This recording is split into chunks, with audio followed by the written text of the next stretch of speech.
This is Too Many Words with Jayme Bedingfield. Welcome to the show. I'm excited to be recording. I've been looking forward to this all week.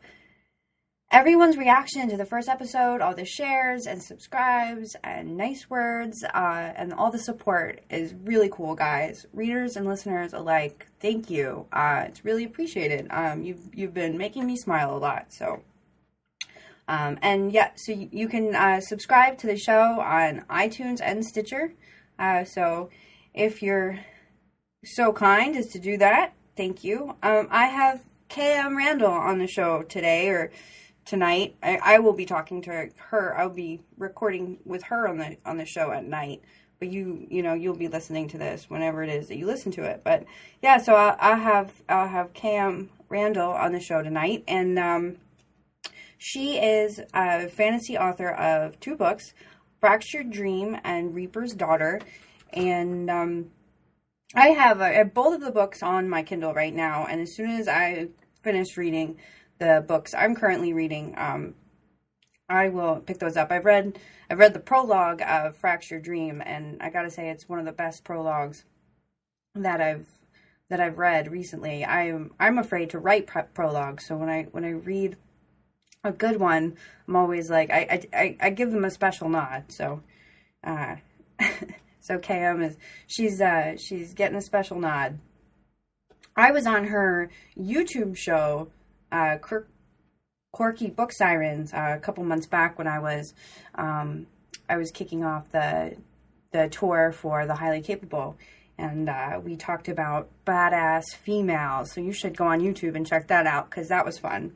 And Another fun thing about her is she's actually editing the Immensely Powerful, which follows the Highly Capable and the Ruby Dawson saga, and I'm really excited to have her on the team. There's a lot that I'm trying to accomplish in this book. There's a lot going on, so I'm happy to have her help. Yeah, so she'll be on in a little bit, and that'll be cool. I'm excited. So, yeah. How is everybody doing tonight? I did it again. I did the tonight. I like the way it sounds. It sounds better than today, or how's everybody doing right now? That's decent. I might use that going forward. But whenever, wherever, I hope it's all going well. I've been thinking a lot about magic recently. I've decided I need to believe that it's everywhere. There's a little bit of magic everywhere. I mean, think about the difference in perspective here. Like, the wind is crazy today, or are the cloud trolls just singing extra loud today? See, I like that one better. It makes everything just seem a little bit more whimsical. I think whimsy is important. When I was a kid, I had this pink clamshell toy. It had a button in the middle, and when I would press it, the music from The Little Mermaid would play. And I would sit by this little stream in my backyard and press the button, and I would sit there for hours just waiting for a mermaid. I truly believed that this would call the mermaid, and I waited for a while. It was, I think when reality is coded in some layer or certain levels of fantasy in magic, it's more digestible. The real issues, real emotions, they're just, at least for me, they come through in a different way when they come with this grand adventure or these magical reasons why their life is harder or should be easier but isn't. It's really enchanting, and I like to think about it. I consider myself to be a nervous person. And I've been trying to control my stress levels and, talk to my nervous side and, tell myself, just chill, it's okay, to avoid the whole, spike up and blah, and I'm attempting to operate, at different frequencies to help me accomplish this. And the problem I'm finding is that I'm beginning to realize my creative state, the mindset that I need to get in to write, and being stressed out, it's, they share a fence, and it's sometimes, having a foot on both sides of the fence is just, it's just how I get stuff done. My husband he'll come into my office in the middle of the day, and he'll find me, wrapped in my bird printed blanket, pacing back and forth while I listen to really loud music that's riddled with angst and desperation. And he'll be like, babe, you all right? And I'll be like, yeah, I'm just working on the scene. And, my hands start shaking. He backs away slowly, maybe that's just it. That's just how all this works. Yeah. I've been considering changing the time of day when I walk my dogs. Deciding to change this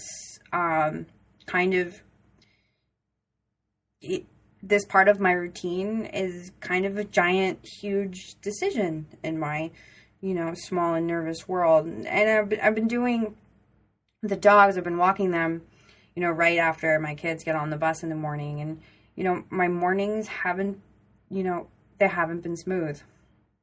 My mornings were poetry. I had them down. Birds helped me and the kids get dressed. I had time to read. It was beautiful. Yeah. Now they get on the bus and I'm exhausted. And I'm like, kind of like panting, and then I have to go walk the dogs, and, I'm thinking I might take that to a different time of day. And, we'll see how this decision takes life over the course of the next few days. Yeah, I haven't been sleeping well, and it's been since daylight savings. That 1 hour is just really, it messed with my schedule. And I think, I kind of got off rhythm, and once I got off rhythm, I wasn't able to get back, or I'm not back yet, but my mind has pretty much just been kind of working constantly, and that goes into my sleep. Like last night, I had a dream that I deleted a giant file, and that something that I worked really hard on, turns out it was somebody else's, and it was weird, and I woke up, and my eye was twitching, and it's still kind of twitching, and I'm trying not to dwell on it, because I'll be honest, it's kind of, freaking me out a little bit. I've narrowed it down to a few possibilities. There's the lack of sleep, payback for taking forever to renew my glasses prescription, the old mascara that I keep using, and I haven't bought more because I'm like, well, I only wear it like once or twice a week, and, I've been using the same tube of mascara for maybe 2 or 3 years. Another thing is allergies, spring allergies. But what I'm feeling like it most likely is that my nerves have decided to permanently take the eye. It's their eye. And my anxious nerves, they've been so present. They're like, I need someplace to live. And yeah, and hopefully it works itself out. I like to avoid going to the doctors. I've got childhood stuff mixed up with that. I don't like the doctors.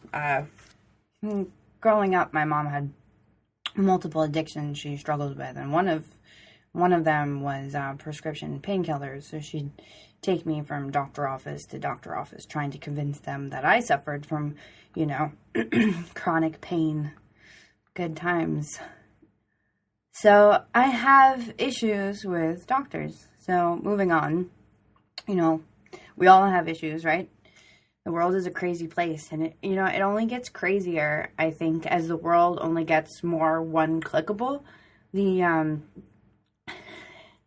written word, the made-up stories, I feel like they become even more important. They're, escapes are there, and they're necessary, and they're just one of those things that we need to keep under control. We can't, gotta watch what kind of escape and watch how much, but, unwinding and unplugging and all that, it's important.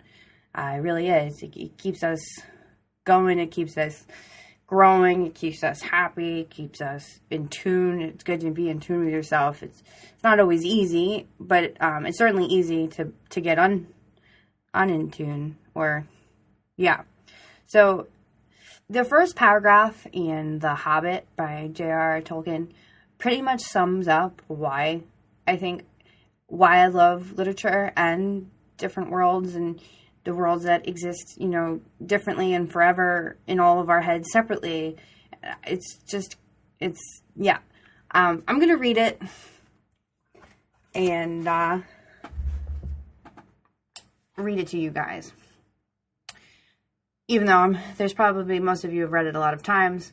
Before I continue, in a hole in the ground there lived a hobbit, not a nasty, dirty, wet hole filled with the ends of worms and an oozy smell, nor yet a dry, bare, sandy hole with nothing in it to sit down on or to eat. It was a hobbit hole, and that means comfort. I'm just there. I read that paragraph, and I am in a hobbit hole. I'm in this world, and I want to know more, and I love it. It just, it's good stuff. We all need comfort in fantasy worlds. I really believe that. And characters, it's comfort. It's comforting in a special way. And part of the reason why I started writing stories was because of how other stories made me feel. And I had to contribute to that world of. The other day, a reader asked me why I like Totoro so much. In case you don't know who Totoro is, he is a magical forest spirit from a Studio Ghibli film called My Neighbor Totoro. And he is a wonderful friend and so mysterious. If you haven't seen the movie, I highly recommend it. I think Totoro, he's comforting, and I think everyone should know him. I take a lot of pictures of my office space, and my son got me a Totoro sticker for my MacBook, and that's been in some of the pictures. And I like my office space. It's fun. It's my rabbit hole. I have numerous outlets when it comes to, my fantasy fixes. And TV-wise, I have a couple. The Walking Dead, of course. It's fantasy. Just a different genre, and I love it. The end of the world stuff it's fun. And the 100, and the Vikings also, too, even though the Vikings more hints at the magic. You feel it. I definitely, that's how, that comes across to me in the show. And, that's where it gets tricky, is because my job and my hobbies, they're a lot of the same, writing and reading and thinking of worlds and how they're built and characters and stuff. That's my unwinding mind, and also my working mind. And sometimes it gets tricky because if I'm not careful, I end up just working all the time. And then I start, when I do that, I start concerning my loved ones, and my husband will be like, "What do you want for dinner?" And I'll be like, "I need to finish my outline." So yeah, and with that in mind, it is, unwinding is important. And after a few months of persistence from my husband, I started playing Worlds of Warcraft. I played for a little bit in the fall, but I wasn't having a good time in the fall, and all I could really manage to do was work on my book. So I stopped playing. Grief is a bitch. But I'm playing again, and I'm having fun. I got a level up booster, so I could actually raid and do dungeons with my husband and stuff. and not, dink around in the lower levels. So I got like a 90 level booster, and I'm a blood elf warrior named Evil Larry, and I'm awesome. I'm getting better, but only in the sense that I don't instantly die or cast taunt while jumping off of a cliff onto a family of boar. So yeah, I haven't done that in a few hours. I was looking up. It's fun. It reminds me a lot of Champions Norath, which was a game that I played on the first PlayStation 2, on PlayStation 2 when I was in college with some buddies. Cheetos and Milano cookies, playing some Champions of Norath. WoW was a lot better. But it's reminiscent of that. And once that clicked in my head, I'm like, yeah, I can do this to unwind. And I'm getting better. I'm getting the hang of it. Slowly but surely. And, well, if you're looking to join a fun guild that raids for fun and all that stuff, you can join my guild. It's, called Fun and Profit, and it's on the server, Zul'jin. You can contact Awkward Elf 1379, the guild leader. We raid on Wednesdays and Fridays, so that'll be fun. Play WoW with me. But yeah, it's been fun. It's been fun playing that at night, and I want to do more of it. I gotta say, there's a little bit of discipline there, because I open up my computer and I'll start working if I'm not careful, because, the things pop up, and then I'm like, or I'll see something and it'll remind me of something else. But yeah, I'll be playing a little bit tonight. I think I'll be on there.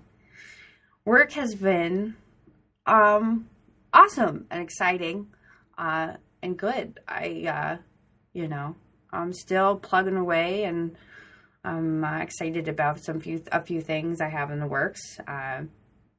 On my blog, starting on Friday, I am starting a serial that I've been working on for a while, and this is actually non-fantasy, but it attempts to take mundaneness and the awkwardness of growing up, and dealing with grief, and dealing with romance, and dealing with confusion, and my character is, she's got an interesting way, a different way of looking at things. So, in a sense, it's gonna have fantasy feel to it, but not have actual, fantasy elements in it. And that is called Elliot Granger and the Clueless Brigade, and that starts on Friday. And the new chapter will be posted every Friday, and I'm excited about that. I've got The Immensely Powerful and A Story Unwritten right now, and they're both of these projects. I've been working on them for so long, and they're both at stages where they'll really benefit from other people's hands. Like, they're ready for other people, and it's hard for me not to mess with them. So I'll open up the document, and the document will be like, Jayme, put me away. We don't want to see you right now. We're ready to see somebody else. So, and I don't like to wait, and I don't like to be patient. So that's when I start another project. So I've got Elliot Granger, but I'm also, I've been doing a lot of research on necromancy and different types of magic, and different cultures take on mythology, and I'm putting all this stuff together, and I'm working on a new concept for a fantasy book, and I'm really excited about it. And so that's something that I'm starting as well, and then talking to you fabulous people. But it's good. It's been good. And before I continue to ramble on about books and fantasy and whatever else pops in my head, I'm going to bring on our guest, K.M. Randall. Let's welcome her to the show. Hey, Katrina. Thanks for coming on the show. Hi, thank you for having me. I've been, I was actually, before I brought you on here, I was talking about just magic and how I like to picture it in all these different places all over the world. So like I just go about my daily routine and I'll look at something and just kind of, muse about how it could be better or it's that way because there is magic there. And I'm not saying that I necessarily believe that magic is there, but I think it's nice to think about in, just such a crazy world. Oh, yeah, definitely. I think that like I really love. I've always been really in love with nature, and I tend to read a lot of nature writing, and I used to, at least when I was younger. I wish I still did this now, but I just go into nature and sit down with like my journal and start writing anything. And I always felt like there is like kind of like magic in the air and just magic in everything surrounding you, that it's just like inspirational. No, totally. And and I've been watching a lot of the Vikings, and I don't know if you watched that show or not on the History Channel. I've seen it. I mean, I haven't seen the show, but I've seen it, like the previews for it. That is a fantasy feeling show to me. Just because, even though it doesn't talk about magic, Hmm. it takes place in a time where there was less fact available, and Yeah. time periods like that. Also, like with Merlin, and when you go back before all this information, it's just so much easier to apply magic to things like nature and why the seasons change and stuff like that. Oh yeah, definitely. Well, when I was a kid, like when I was a teenager, I was really into like Wicca, and like with my friends and stuff. A lot of teenage girls were back then, but I really, um, I like always still like I still feel like that there's that just that sense of like spirituality in nature. I don't know if you've ever read like Annie Dillard, A Pilgrim at Tinker Creek. She's one of my favorite naturalist writers, and she just she it's very scientific, but at the same time, there's just very like this huge spirituality concept running through the whole theme of the book, that's all involved with like the closeness of nature. And so I feel like even though we're not believing like most people, I mean there's different cultures that still do believe this, but like the an essence, like a spirit that comes out of a tree kind of thing, that there's still always like a spirituality and like magicalness connected to like anything that's like natural and the natural world. Totally. I mean, well, there's a level there where, there's like this little space between what we know and what we don't know or think. And that's a great spot to just put in like, the fairies help with that, or, you know, Yeah. the stars are wishes and that kind of thing. And it's just Yeah. nice to think of a world coded like that. I know, and I love to do like I love to say things like little things like that, like to my son, just to keep like that magic and innocent like belief in things like alive, you know? No, absolutely. Yeah, same here. And I mean, I think that's what was starting to spark that was, with St. Patrick's Day rolling around, we've been talking a lot about traveling on a rainbow. And it's like, I could talk about that all day. That's funny because my son that today was like, "Mom, can we go look for the end of the rainbow? Because I want to find some gold." And he just said that to me tonight when I was making dinner. I'm like, "Well, rainbows are really hard to find, but we can try." Yeah, I'd like to find that end of the rainbow. Yeah, me too. It kind of reminds me of what you're saying, like, magic in the real world is like just certain literary styles, like the magic realism. I don't know if you ever read like Alice Hoffman, but Yes. she writes with that magic realism where she, even in like the mundane, she kind of interweaves like this sort of like magical like sense that things are a little bit more, you know, there's a little more mysticism involved, and even like, brushing your teeth kind of thing. You know what I mean? Totally. I love that. I love that like layer of whimsy. I mean, I can't think of the name of the author. It's escaped me at the moment. But the book Virgin Suicides Oh yeah, yeah. is very dark subject matter, but the way it's written, it feels like it's a dream. I mean, that always stood out to me. It's gonna Yeah, it's been a long time since I read it, but yeah, I do remember it being, yeah, it's kind of got a surrealness to it. like you could almost watch it with like it's like a dream cloud as far as like the edges like kind of fade away. Yeah, yeah, definitely. I see what you're saying. I'll have to read it again, even though it's so sad. It is really sad. I remember I read it, I think I was like 15 when I read it for the first time, and it just kind of rocked my world. And I read it because I actually watched the movie, and I think I only watched the movie because like Josh Hartnett was in it or something. Yeah, I know he was big back then. Yeah, he was.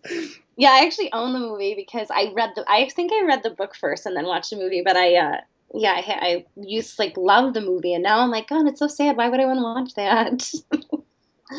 It's a good movie. It's an awesome book. Speaking of books, so I have both Shattered World and Reaper's Daughter on my Kindle, but I haven't started it yet because I've gotten myself in a bit of trouble with my reading. But I did read the prologue of Shattered World, and that is one of the Fractured Dream. yes. Fractured Sorry, Dream. I'm working on Shattered World now. yes, you are. I got them jumbled. I'm sorry. Okay. I'm impressed you know the title for the second one. But so yeah, Fractured Dream. I read the prologue, and I gotta say I loved it. And prologues, it's one of the best prologues I've read recently. And I was actually saying to everybody before I brought you on that I, as a writer, am kind of scared to write prologues. I can't stop writing them, and like some people don't really like them as readers go, and I can't like not write a book. I swear to God, I feel like I can't not write them. We should help each other out.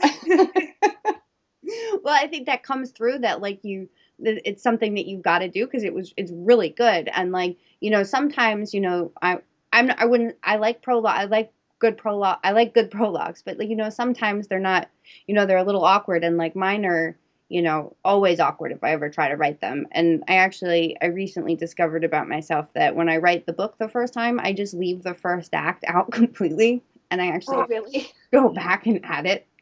It took me a couple books to realize I do this, but I think I You have. start like second scene in. Yeah, I hit the ground running, and then I'm like, and according to my outline, it's the first act, but then once I read the whole thing over, I'm like, yeah, I have to add the beginning of the book. It's like that sense, like I want to make it really interesting from the beginning, so you start in like some really action-packed part. I think so, yeah. Yeah, that's cool. Well, I'm excited to edit your book here eventually. I'm gonna get to it very soon. I am so excited to have you on. I'm really excited to work with you, and this book has been parts of it has been challenging. I've just been trying to accomplish a lot in it, and I'm Yeah. looking forward to help. I know. You know what? I'm writing the second book, to Fractured Dream, Shattered World, and it's challenging. Even though, like, I've heard people say, "Oh, it's not as bad because you don't have to do so much world building and all that," and I'm still just, it's just I have to stop and then start again, kind of like take a break from it. It's just been a more challenging book for me to write. Yeah, there is something about that second book. Because I heard the same thing, and I thought the same thing. I've already got all these characters, Yeah. I've got the world, that part's taken care of, but you have to take characters in a world that you've already developed and make it grow in a different way. And it's a lot challenging than I expected it. Like, it's challenging. Yeah. Yeah, you want to keep the plot going, you want to keep people interested, and you want to keep growing your characters. And I feel like, yeah, you got to keep developing them and everything surrounding them. So I think it's sometimes the initial spark is the easiest thing to write because you suddenly have this big idea and it's so fun to get into it right away. And then, the developing of it is what takes the work. Oh, totally. Oh, I mean, a new idea when you're first like so excited about it. I mean, it's like better than like the best summer teen romance ever. Oh my God, I can't stop having new ideas. And I'm like, stop. You have to focus. Like this book first. This book first. Like, I just like want to go start all these different books that I have ideas for. I know. I have Do you this. feel the same way? Because I can't. I'm having an issue with it. It's hard, and I've been recently trying to utilize my blog more and more for that, Hmm. just to try to like, because I get these ideas, and then like actually when I was trying to finish up book two, I was like, I got this idea spark about this whole character and world. I'm like, no, Jayme, Yeah, that needs to wait. You need to finish this first. it's hard. I know. I I don't. mean, I've gone so far as to like at least write a page and be like, okay, that's it for now. You have like some sort of like, so you'll remember the idea, and then it's like you got to be done. Like, go back to what you're doing. Totally. It is important to write it down because, well, you could forget it, but it's also like for me at least, like if I don't get something out of my head that's like decided it's a good idea, it'll keep nagging at me. So Yeah, no, I know what you're talking about. Yeah. I was so busy with my freelance work this summer. I was it's doing funny to juggle all these fictional worlds and characters. On some days I'll be like, wow, I'll look at my day and it's like, oh, I was really productive. I created 3 made up people and I'll have a really great list of problems for them to overcome. and then it's hard like overcoming those problems. Yes. Yeah, definitely. I was so busy with my freelance work this summer. I was doing did like a kind of like a history book, picture book thing for a college, and I had almost no time to work on Shattered World, so I'm so much farther behind in it than I really wanted to be at this point. So I'm hoping in the next few months to finish it. Or Shattered World. Yeah, I'm mixing up my own titles now. Well, that makes me maybe mix them up. Yeah. Which one's first? Well, it is hard. I mean, life is just, it goes. Oh yeah. Yeah. Juggling stuff is crazy. This is the first few months that I've been, able to just focus completely on just creative and authoring, and it's been weird, but it's also I am feeling slightly less because over the summer I was and over the previous spring I was very heavy with the freelance stuff, and it's a lot, the mind to like organize everything. It's like, especially in finding time around like, the other parts of your life, like your family. Yeah, it is. It's really easy to just convince yourself that you need to work all the time because you work from home. Yes. Yeah, definitely. The last 2 years, I feel like I've kind of been overloading. And then this like year, I decided, I'm like, no, I'm going to balance better. And so far, I feel like I've been doing pretty well. Oh, that's good. Yeah. Yeah, definitely. Need that balance in life. Yeah, it's hard to achieve that. I think I'm actually struggling with that right now, is that I'm like, I'll open my computer to like, I've been playing World of Warcraft with my husband to kind of avoid like working at night, because even if I'll just be reading for fun or, writing for fun, I end up working and like my mind's going. So, but it's discipline to be like, no, you gotta put that down. Yeah. Well, I mean, it's also good to get that escape, occasionally. At least World of Warcraft is like fantasy, so it's like it's helping to spark that. Exactly. Yeah. It's like my son, he's 4, but he's like recently really into video games, and we're, trying to monitor it so it's not like becomes this crazy thing, but he's really into him so that he runs around. I played like the Harry Potter Lego game with him, and now he's running around and he like has such an imagination that he plays video games in his head. And then like I'll see him running around. He's like, I'm playing a video game, and he like creates all these scenarios. I'm like, well, it's helping to spark his imagination, so it's not like all bad, it's like positive. He's got this imagination like going crazy right now. No, I completely agree with you there, and there is a lot of stigma around kids, especially younger kids, playing video games. Yeah. But I have 2 kids, but my son especially was really, really into video games, just had an interest in them starting, I want to say, at like 4. Yeah, my son's 4. He's little. Okay. Well, yeah, my son's 6 now. And he's got all sorts of Nintendo gadgets and all sorts of video games. I mean, he's like kind of set up like a lot of teenagers probably, as far as but it, like you said, it sparks the imagination. And my son was like reading really strong by kindergarten because of the video games. He was wanting to he started with like the tablet and some like Mario platform games, and then he started to get interested in like Pokemon and stuff, which is reading, and it was kind of like driving the reading. So I was like, yeah, I'm good. He can play video games. Yeah, he's reading, so there you go.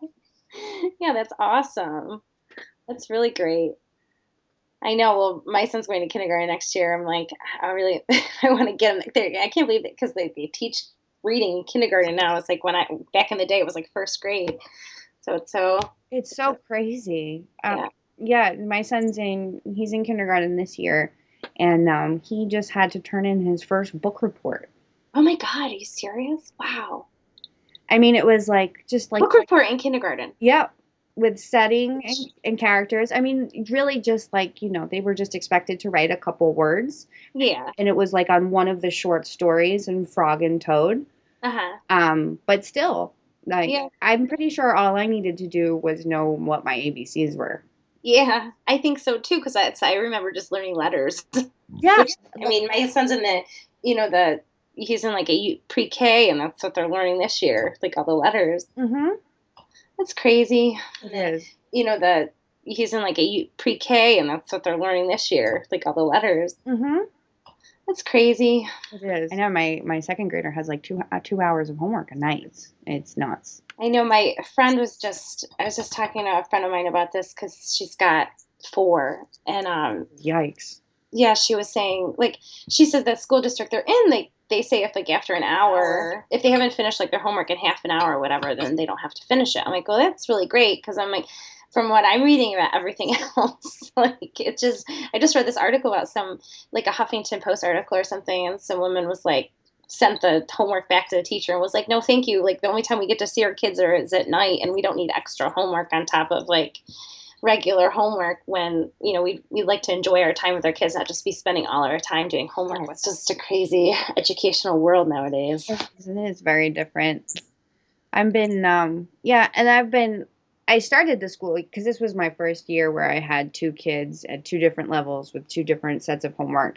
So we've had to get creative, but I've been trying to just turn it into quality time and kind of like show them how they can, have fun with it and, Yeah. Try to budget. I mean, for the most part, they're able to see what they have for the whole week. So we're able to like put less on, their plates if they have soccer or whatever. But Yeah, that's good. Yeah. I do like workbooks with my son, and it's fun. I actually have fun doing it because I get to see all the stuff he's kind of like learned in the last week, and how much he knows and stuff. So I think it's kind of fun to do it. well, I like to give myself mom checkpoints because I'll be like, okay, yeah, I rocked that. I totally do that too. I'm like, yay, I did workbooks. I'm a good mom today. Exactly. Yeah. I read to them for 20 minutes before bed. I rock. Check off that one. Yes, definitely. I'm there with you. Yeah, like I spend the day like competing with myself, like, oh, do a better job than you did yesterday. Yesterday you kind of sucked, Mom. Let's Yeah. today. It was like one day he was inside because I don't know, something was going on. I couldn't get him outside. It was a nice day, so like the next nice day I took him out for like 4 hours, like overcompensating. Like, we gotta get you outside. Gotta play outside. Totally.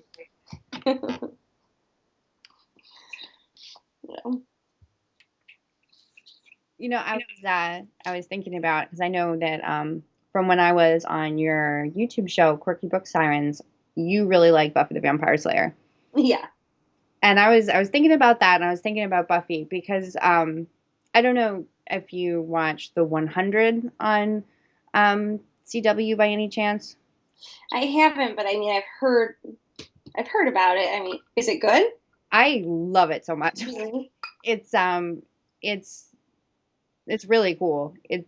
It's fantasy-ish, but it's also got this, it's dystopian. It's a different future. Yeah. I really like it, but and I think you'll like it. I recommend it. Okay. I ran out of things to watch when I'm like at the gym, so I started watching, and like on the treadmill, so I started watching Buffy again. Oh, nice. Like, so I'm like, oh, this is a good time to rewatch. I haven't watched it in a while. But yeah, I'll have to check out the 100. I think I can get it on like my iPad and stuff too. I think the first two seasons on Netflix. Oh, they are? Yeah, that's how I did it. I think my husband was like away on business or something, and I was like, oh, I'm gonna totally just binge watch like a fun teen show that would make him crazy. So I was like looking around like, oh, this show. And yeah, no, it's fun. And then the current season's on right now. So it's still running. Because I hate getting into a show. I feel like they're so heavy handed lately that they like just cancel stuff like so fast. So it's been going for 3 seasons now. It's on its 3rd season right now. I don't even like to go into a show unless it's got a few seasons behind its back, like at this point, because I get so disappointed. Oh no, totally. I'm the same way. I mean, when I get into a show, I get really into it, and Yeah. it becomes like, yeah. No, I recommend this. I think you'll enjoy it. The main character, she's a rockin' female role, and they do really interesting things with her. A kick-ass female character. Yep. Woo! Yeah.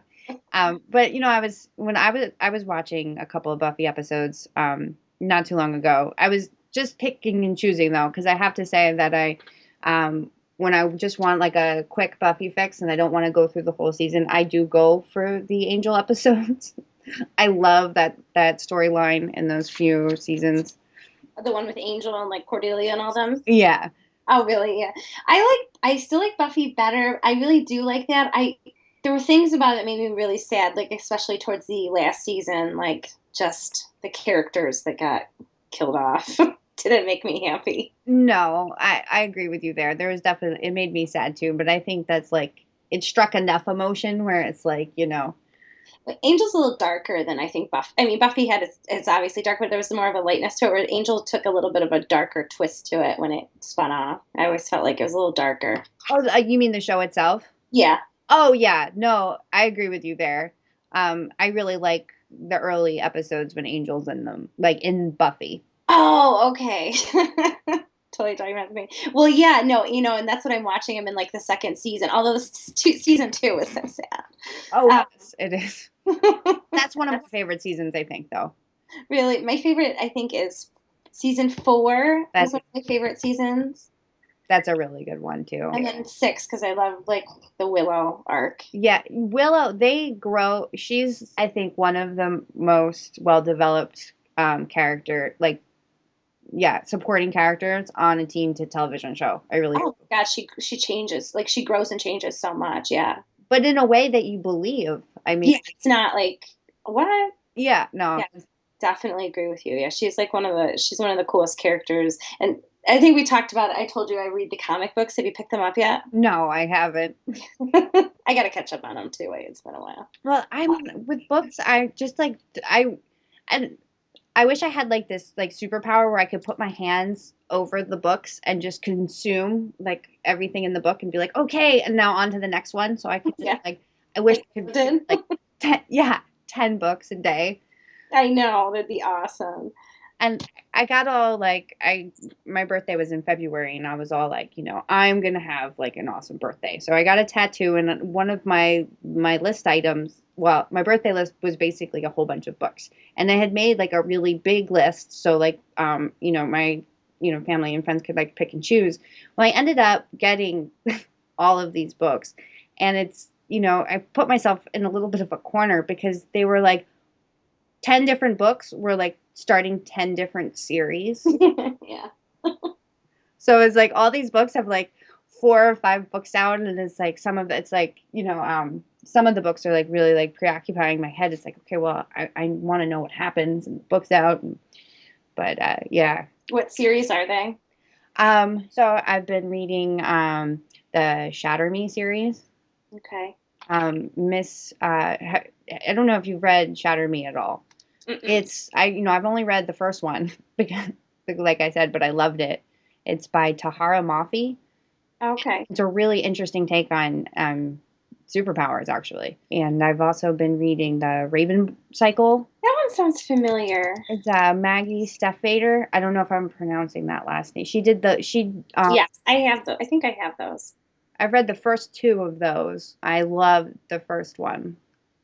I have to reread them because I think I started reading the series, but then I waited so long. I was waiting for the next book to come out, and I think the 4th one just came out. And the 5th Wave is another one. I read that one. I gotta say, I'm not super interested in continuing. I know I started a couple series too recently and went like on a big book binge buying spree, and I started like several series, but then I got wrapped up in the Lunar Chronicles one, so I decided I was going to finish that one first before I attempt to finish any of the other ones. Yeah, totally. Well, so it's my favorite. It is. It's hard. I wish I could read like every book all at once. Well, and right now one of the books that I'm reading that I'm I'm gonna finish before moving on to yours is the Miss Peregrine's Home for Peculiar Children. Oh yeah, yeah. Is that good? Are you working on it, or you haven't started yet? Oh, so I'm about I'm reading it, but I'm just in the setup, so I don't quite know what's going on yet. I'm definitely interested in finding out more, but I just first impressions are good. It's one of those titles I've been hearing, but I don't really know much about it. I'm gonna look that one up too.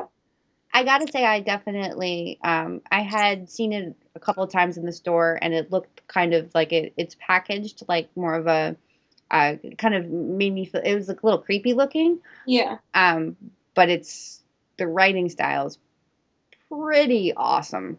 I yeah, I'm pretty. I like the flow of the words and the descriptions and stuff. It's different. I watch Pretty Little Liars, and I think they were promoting the book during like the season finale, like in the side commercials. Oh, okay. I So I watched the first few seasons of Pretty Little Liars, and then I'm not sure what happened. I just got distracted, and never picked it back up. yeah, I remember like chugging through the first season on Netflix. Like I couldn't get enough. Yeah, it's a really good show. I mean, it's gone on a long time. I mean, although they've kind of like they've jumped forward 5 years at this point, but Oh, have they? I always find it interesting when shows do that. they did it just this season as the first season where they jumped forward, and it's interesting. It's just I think that it's probably it's I think they couldn't go much further with it at this point than like this season. I think this is the last season, but it has been a really good show that has kept me definitely entertained. It's like a teen soap. Those are, I think, I love those. I know. I love it too. So I've been like addicted to it. But yeah, I think it'll be good that when it ends because it'll have the conclusion that we've all been waiting for. Yeah, I mean, I think, I think I might, like, once it ends, I think I'll go back. Because I think that's one of the things that was happening is I was getting frustrated.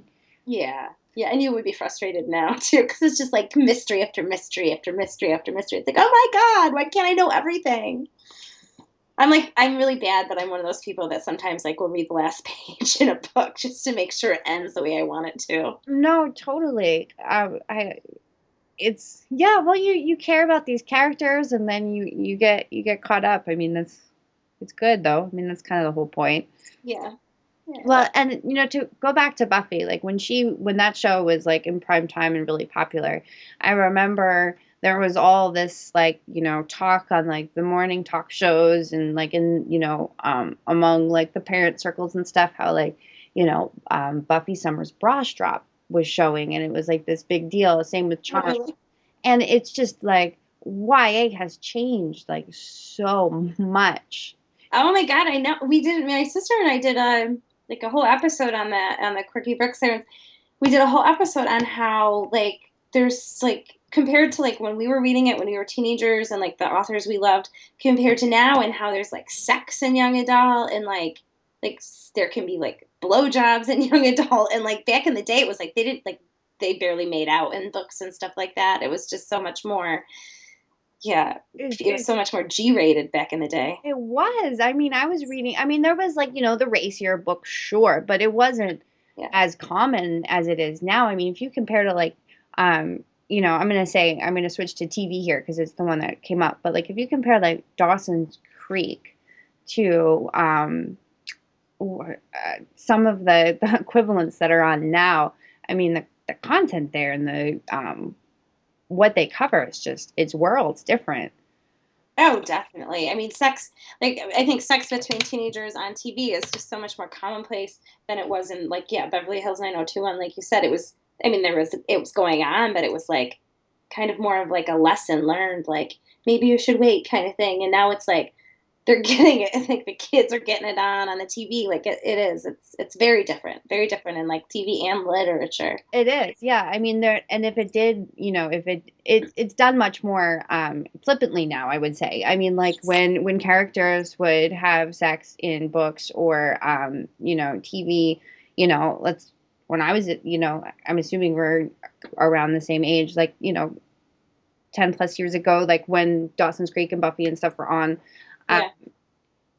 That there was more gravity to it. It was like yeah, big moment. Exactly. It was an event. Like, Yeah. If, these two characters have been together for a while. I mean, Dawson's Creek, I believe, when Joey and Pacey finally did it, it was like a 2-episode special. Was it? I didn't watch that one, but yeah. Oh, that was my jam. But now it's, shows will open up for the very first time, and within, seconds, there's, Yeah. they're getting it on. Oh my God, definitely. And it's the same, I feel like in like novels now too. It's like there's like so Fractured Dream. I never really termed it as young adult, but a lot of readers did. And there's like a sex scene later in the novel, and I had a couple, and it's not graphic. It's pretty tame. There's a lot of people that were like, there was a couple people that were like so put off by it. But then like I read other young adult, and they're doing so much more in them. I'm like, this is in the genre. It's not like I wasn't in the genre. It really is there. But there's still certain people that are not wanting it in young adult. And I understand that, but it's there. It's going to be there. And teenagers are having sex, so it's not unrealistic. Yeah, I mean, honestly, the more it's covered and talked about, maybe they're able to, use their minds more about it, at least some of them. And, as a mother, I can hope. Yeah, yeah. Yeah, definitely. It was like my sister read The Duff, and I haven't read it, but she read it, and she goes, "Oh my God, they're like, she like has sex in it constantly." She goes, "I couldn't believe this was a young adult novel." Yeah, there are some. I have the thought, actually, I can't think of the title, but yeah, I read, I think it's My Life Next Door. I think that's what it is. My Life Next Door.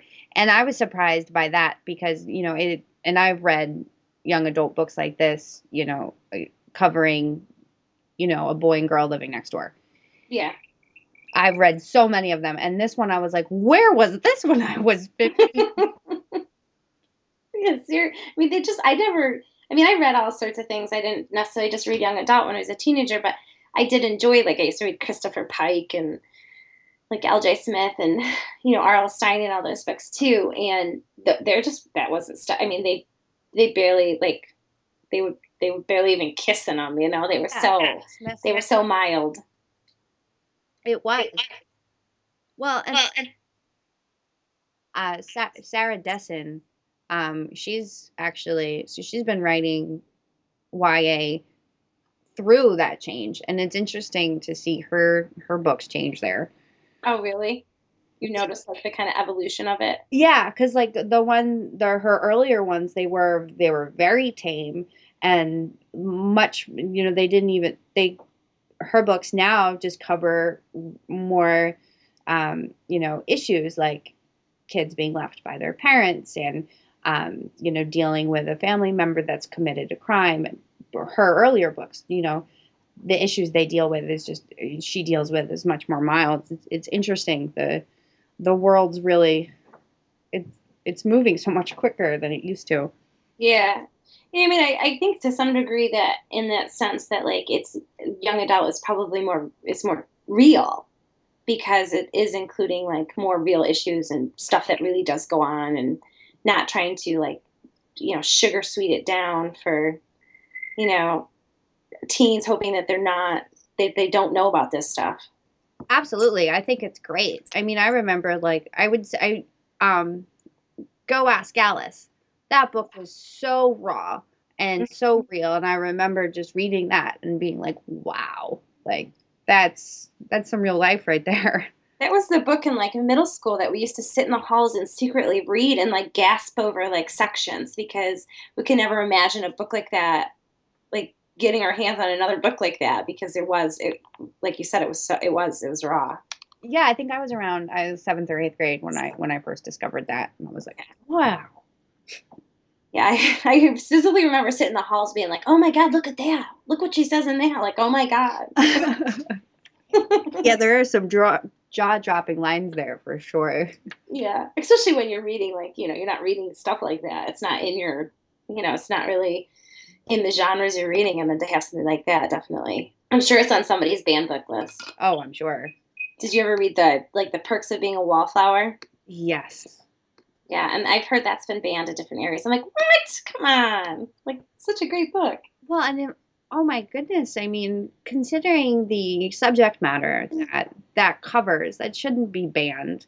No, not at Need to all. be able to, it's, that's part of literature, like, helping and guiding, whether it be, lessons and relationships in a fantasy story, or if it, a more realistic setting, it all helps. I recently finished Me, Earl, and the Dying Girl.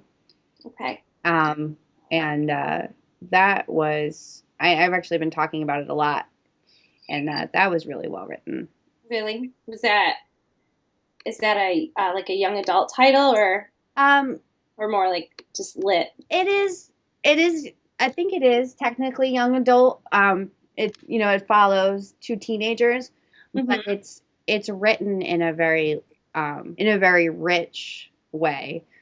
Jesse Andrews, the guy that wrote it, he has some serious chops, and it's like real issues in a humorous voice, and I always find that refreshing when people are able to take, horrible things and write it in a way that's just kind of easier to digest. Yeah, yeah, definitely. It's a skill. It's definitely a skill and an art to be able to do that. Well, I'm getting some new titles for you to look into. Oh yeah. Yeah, I love picking up. It's so hard to. There's so many books nowadays. I'm like, it's like sometimes I go into a bookstore. I'm like, which one do I choose? Like, there's so many I want to read.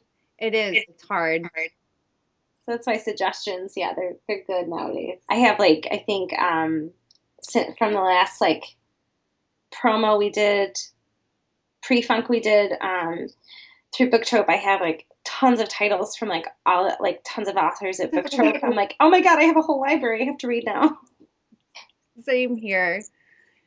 I know that goes back to the reading superpower. I mean, that would be awesome. Yes, because you could just like consume so much. It'd be awesome. Well, and also as a writer, I mean, you know how it is. You spend all this time, making something and creating this piece, and then it takes more time for people to read it, and it's like, if you could get everybody had this reading superpower. I know. It's like that first time somebody reads it, and you're like dying for the feedback on it, Mm-hmm. and it's like, why is it taking so long? Yes. Do they not like it if they're taking too long? Like, it's just, yeah, Totally. yeah. Reading superpower would be It awesome. would. I mean, all around. Yeah, I recommend that. Did you ever watch Criminal Minds? No, not too much. I mean, I've caught a couple episodes and I've heard a lot about it, but no, I haven't. It's dark. I had to stop watching it because it got too much for me. But I mean, because it's like they show so much like serial killers and with children and stuff. I just was like, I can't watch this anymore with my husband, and we were a few seasons into it. But the one character Spencer, he's like a genius, and he can read like just go down the page and like flip and like go down the page and flip and go down the page and flip. And I was like, oh, that's awesome. I remember a, a whole bunch of years ago, there's Charmed, and one of the sisters at one point had gotten a power temporarily where she was just like, yeah, she was just plowing through books. I used to love that show. Me too. I never watched all of them, but I watched enough of them. Although I was sad when Shannon Doherty got killed off, even though I know it was like a actress thing not getting along. I was upset about that too. I mean, she's what pulled me into the show because I loved her from 90210. Yeah, me too. I, She was my favorite, Brenda. yeah, me too. Me too. I always and I was upset when she left that show too. It's like, come on, I really like you. Start getting along with people. Stop being a freaking diva, yeah. And she's like good friends with Sarah Michelle Gellar. Did you know that? No, I didn't. I was like, oh my god, they're friends. Like recently, I saw that. I was like, oh my god, I'm so excited. That's so awesome. like, teen girl, fangirl. Oh my god, they're friends. That's so cool. Yeah, I totally have a latte with them. Yeah, seriously. That's fun. Yeah, no, I didn't know that. Yeah. But Yeah, I was like, that's pretty cool. Yeah, we were talking about like you started bringing up the kick-ass heroines. It made me think of this. Did you like read that article recently where somebody was talking about how they've been hearing complaints from people that are like rolling their eyes over like strong female characters, like, oh, another strong female character. I'm like, who's complaining about that? Unfortunately, yes, I did see that article. That's my favorite thing about books, when the girl is kick ass. Yeah, I mean, and you know what? I don't see how that's something to complain about. I really don't. And I was actually, when I had H.M. Jones on the show last week, we talked about this briefly too. How, people are, complaining about the strong female lead because it's appearing a lot in media right now. It's like, Yeah. think about that for a second. Like, Well, yeah, why is that a thing to complain about? I don't get it. yeah, no, and I want to see more of it. I mean, I think it's great. Oh yeah, definitely. Me too. I love it. Like the more I can get of it, it's never going to oversaturate for me. Like strong females, yeah, that's not something that anybody should be saying, oh, I don't want to see that. What do you want? A weak female? Like if you're going to say that, then come out and say what you're really looking for. Yeah, seriously. And I mean, and we're talking about, characters here who, they're based on, people. Everybody's different. So even if you have all these strong female roles, they're different people with different problems. The fact that they have a trait where they're fighting for themselves or for what's right. I mean, we need more of that all around. Oh yeah, definitely. Definitely. And everybody, not just like females. Yeah. No, that's right. Yeah. Kindness and standing up for what's right. I mean, those are two things that the world could really benefit from. Oh yeah, definitely. It's like I've never heard anyone say, "Oh, another strong hero." Oh. Yeah, another suave guy in a suit.